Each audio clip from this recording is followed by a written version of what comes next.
शासनानं निधी विठ्ठल माने ते रमेश नरवडे शेत रस्ता या नावानं निधी मंजूर केला आणि ह्यांनी गंभीरवाडी ते भुगजी रस्त्यावरचं आयतं काम दाखवून शासनाची फसवणूक केली आणि आमची बी फसवणूक केली। त्याच्यासाठी मी त्यांना सतत माहितीच्या अधिकारात माहिती मागत गेलो किंवा गंभीरवाडी ते भुगजी रस्त्यावर तुमच्याकडून काय खर्च झाला आहे।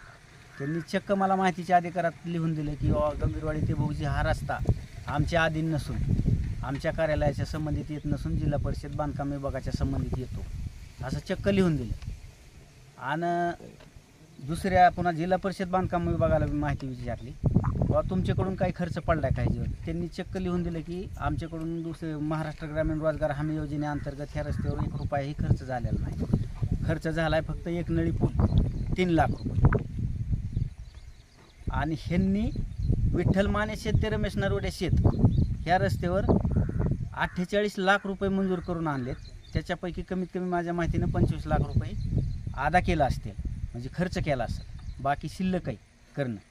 तर त्याच्यासाठी मी त्यांच्याकडे निवेदन दिलं होतं की गंभीरवाडी ते भुगजी रस्ता आणि विठ्ठल माने शेत ते रमेश नरवडे शेत ह्या दोन्ही रस्त्याची स्थळं निश्चित करा आणि विठ्ठल माने शेत रस्ता कुठं आहे आणि गंभीरवाडी ते भुगजी कुठं आहे ही दाखवून द्या।